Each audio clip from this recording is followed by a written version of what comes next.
Hello guys, welcome to Pakistani real reaction. तो कैसे हैं आप सब? उम्मीद है आप सब बढ़िया होंगे और मजे में होंगे। मेरा नाम है मुदस्सिर, मैं हूं मुबशर। सो गाइस, बहुत ही ज़्यादा कमाल का वीडियो है। मालदीव ने मांगी भारत से भीख, यूएस ने ठोका पाकिस्तान पर बैन। भाई साहब, काम हो गया। पाकिस्तान पर बैन ठोक गया और उधर से मालदीव भारत के शरणों में आ गया और भीख मांगने लग गया। और मुझे पता था मालदीव आएगा, मालदीव जितना भी अकड़ दिखा दे, आना उसने अपने बाप के पास। ये तो काउंट करते हैं 3 2 1 एंड स्टार्ट। दोस्तों, आज की ये वीडियो बहुत इंटरेस्टिंग होने वाली है क्योंकि हमारी पहली अपडेट मालदीव के राष्ट्रपति पर बढ़ रहे दबाव को लेकर है, जिसके तहत अब माइजू के पास भारत के सामने गिड़गिड़ाकर मदद मांगने के अलावा कोई और दूसरा विकल्प नजर नहीं आता। वहीं पर हमारी आज की दूसरी अपडेट पाकिस्तान को लेकर है, जिसके ईरान के साथ मिलकर बड़े गैस पाइपलाइन बनाते हुए सस्ता नेचुरल गैस खरीदने के सपने पर अमेरिका ने बड़ी चोट कर दी है। तो चलिए इन दोनों ही अपडेट को डिटेल से समझते हैं। दरअसल दोस्तों, सामने निकल कर आ रही लेटेस्ट अपडेट के अनुसार मालदीव पर अब कर्ज चुकाने का दबाव बढ़ता जा रहा है, जिसको समझते हुए मालदीव के पूर्व राष्ट्रपति ने माइजू पर बड़ा बयान देते हुए कहा कि उन्हें जिद्दीपन छोड़ना चाहिए और भारत से बात करके लोन की रिस्ट्रक्चरिंग पर सहमति कर लेनी चाहिए, क्योंकि अगर समय रहते भारत से लिए गए कर्ज का भुगतान नहीं किया गया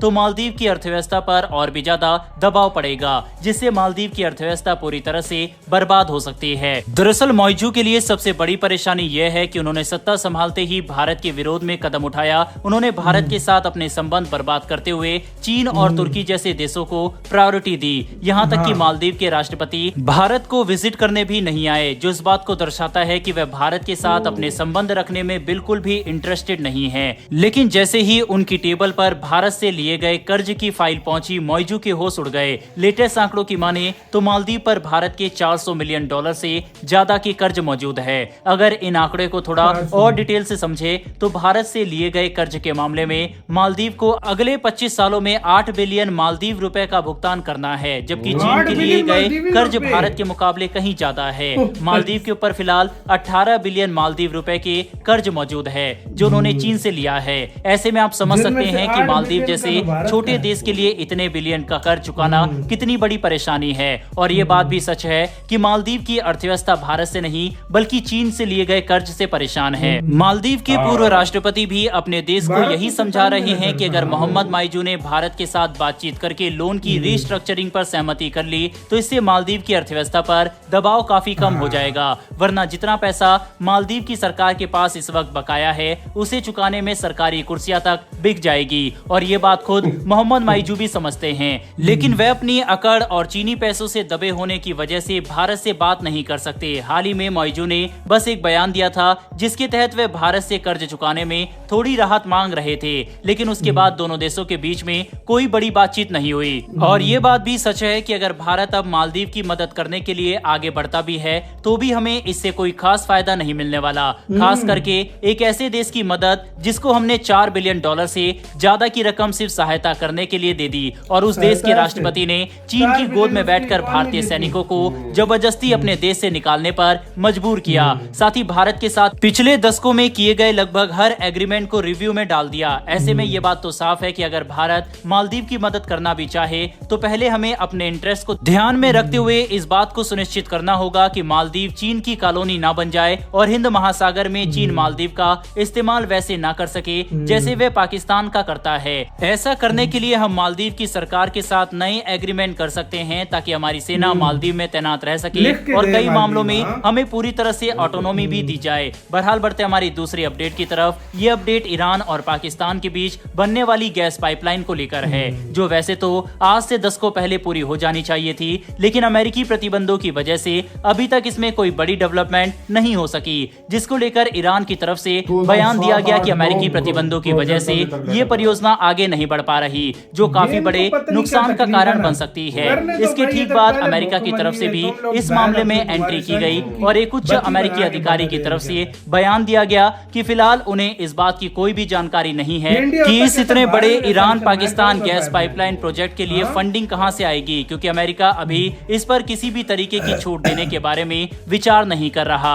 बता दें कि जिस गैस पाइपलाइन की बात हो रही है उसका हिस्सा ईरान ने अपनी तरफ से पूरा कर लिया है। ईरान ने कई बिलियन डॉलर खर्च करके 1000 किलोमीटर लंबी पाइपलाइन बना दी, लेकिन पाकिस्तान अपनी तरफ से पाइपलाइन को अमेरिकी प्रतिबंधों की डर और फाइनेंस की परेशानी की वजह से नहीं बना पा रहा, जिसकी वजह से अब ईरान भी काफी गुस्से में है और ईरान ने पाकिस्तान को सितंबर 2024 तक के लिए 180 दिन की डेडलाइन दे दी है। यानी इसके अंदर अगर पाकिस्तान ने गैस पाइपलाइन का कंस्ट्रक्शन अपनी तरफ से शुरू नहीं किया तो 18 बिलियन डॉलर तक की पेनल्टी ईरान पाकिस्तान से वसूलने की तैयारी में है, जिसकी वजह से ईरान ने बिना कुछ सोचे समझे फरवरी में ईरान बॉर्डर से ग्वादर बंदरगाह तक 80 किलोमीटर लंबी गैस पाइपलाइन को 150 मिलियन डॉलर से ज्यादा की कीमत पर बनाने को अप्रूव कर दिया। बाद में जब पाकिस्तान को पता चला कि अमेरिका इसके लिए उस पर भारी प्रतिबंध लगा सकता है, तब पाकिस्तान ने पहले तो हिम्मत दिखाते हुए बयान दिया कि उन्हें अमेरिकी प्रतिबंधों में छूट की कोई जरूरत नहीं, लेकिन बाद में जब पाकिस्तान को पता चला कि अमेरिका से टक्कर लेने का अंजाम काफी बुरा हो सकता है, तब अभी सिर्फ कुछ घंटों पहले पाकिस्तान की तरफ से बयान दिया गया कि वे अपनी पूरी ताकत के साथ अमेरिका से सैंक्शन में वेवर लेने की कोशिश करेंगे,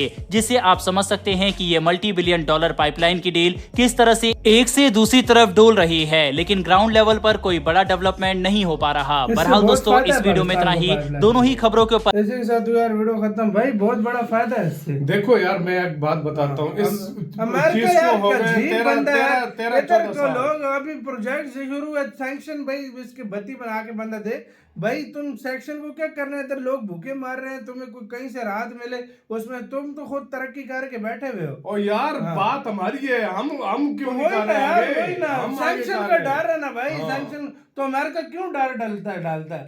खुद तो तरक्की करके बैठा हुआ है ना। इस मामले में मैं वही कहता हूँ ना, देखो इंडिया जैसा कंट्री हो ना, देखो फिर कैसे करता है। देखो इंडिया होता भी कहता भाड़ में का सैंक्शन जाओ लगाओ। हाँ, ये मसला ये है, इधर प्रॉब्लम आकर स्टार्ट हो करो, इधर लोगों को फायदा असल में हम आर्थिक तौर पर, हम फाइनेंशियली तौर पर जो है ना खत्म है।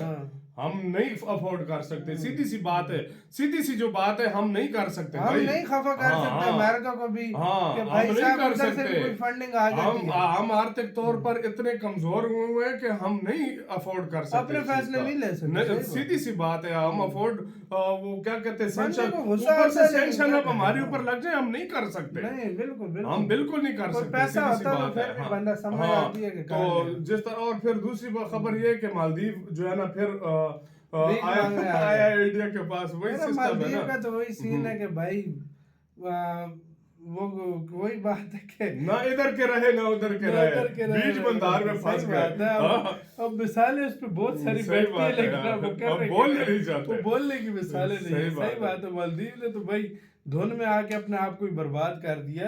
सही बात। लेकिन यार ये पाइपलाइन में मुझे खुद गुस्सा आता है यार। भाई वो ईरान ने भी अपनी पूरी कर दी है, उसके साथ भी जाती है ना मेरा भाई यार। लेकिन पाकिस्तान ने बोला वेवर लेंगे, कोई मतलब। असल में देखो, मैं तुम्हें एक छोटी सी बात बताता हूँ। सैंक्शन जब आलमी तौर पर ईरान पे लगे थे ना, ये बात सच है। एक पाकिस्तान ने नहीं, इंडिया ने भी ईरान से ऑयल लेना बंद कर दिया था, ये बात सच है। ये देखो एक टाइम पे कर दिया था, लेकिन अब तो फिर भी उसने कुछ सैंक्शन कम किए थे। फिर कहता है कि गैस पाइपलाइन नहीं यार, इधर से देखो, सीधी सी बात है, हम मुकाबला नहीं कर सकते यार अमेरिका का। नहीं इंडिया कर लेगा, हम नहीं कर सकते। हम नहीं कर सकते यार। आपका किसके कहना अपने कमेंट सेक्शन में बहुत ज्यादा खैर मत यार।